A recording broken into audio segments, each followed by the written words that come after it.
we have, but the discussions that we usually have here, and we are able to look at the tourism. Then of course, he's here. He's not going to continue as my own, but it's yeah. Because even as we talk about our beaches, we're very beautiful beaches, but of late they are a bit dirty. And so we have to work on that manners. So this country, allow me to say, is not even marketing. If we remove the barriers alone, Kenya can get 10 million tourists in this country. And one of the barriers you spoke was visa. We're thinking about, and we're in a high-level discussions about visa at the airport. I know that's another drama. So we're in discussion with the Ministry of Interior on this. I am a witness. The other time I landed, I realized we had more than 500 tourists, international. The open sky discussion is at its length, and I can tell you there's commitment from the government on the open sky in terms of opening all these centers, Mombasa, Kisumu, Isiolo, and Eldoret. And so this is a discussion that is at length, and we're working together with the Minister of Transport on this agenda. There are millions of them, millions of attractions. Believe me, this country is so enthralled.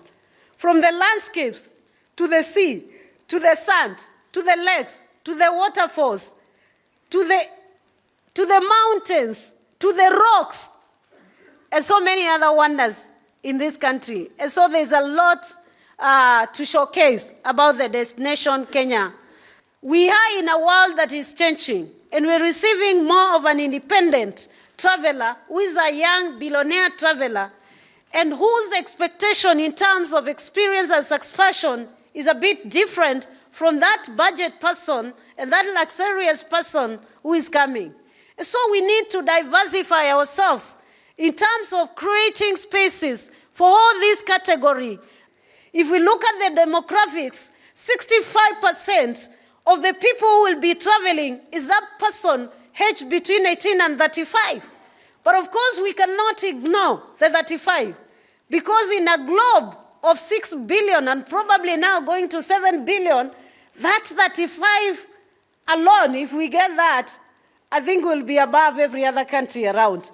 As I work on packaging the products, my dear brothers and sisters, you have to work on your hotels and make your hotels ready for a generation that probably will not spend much of their time in the rooms, but would want to spend much of their times outside there.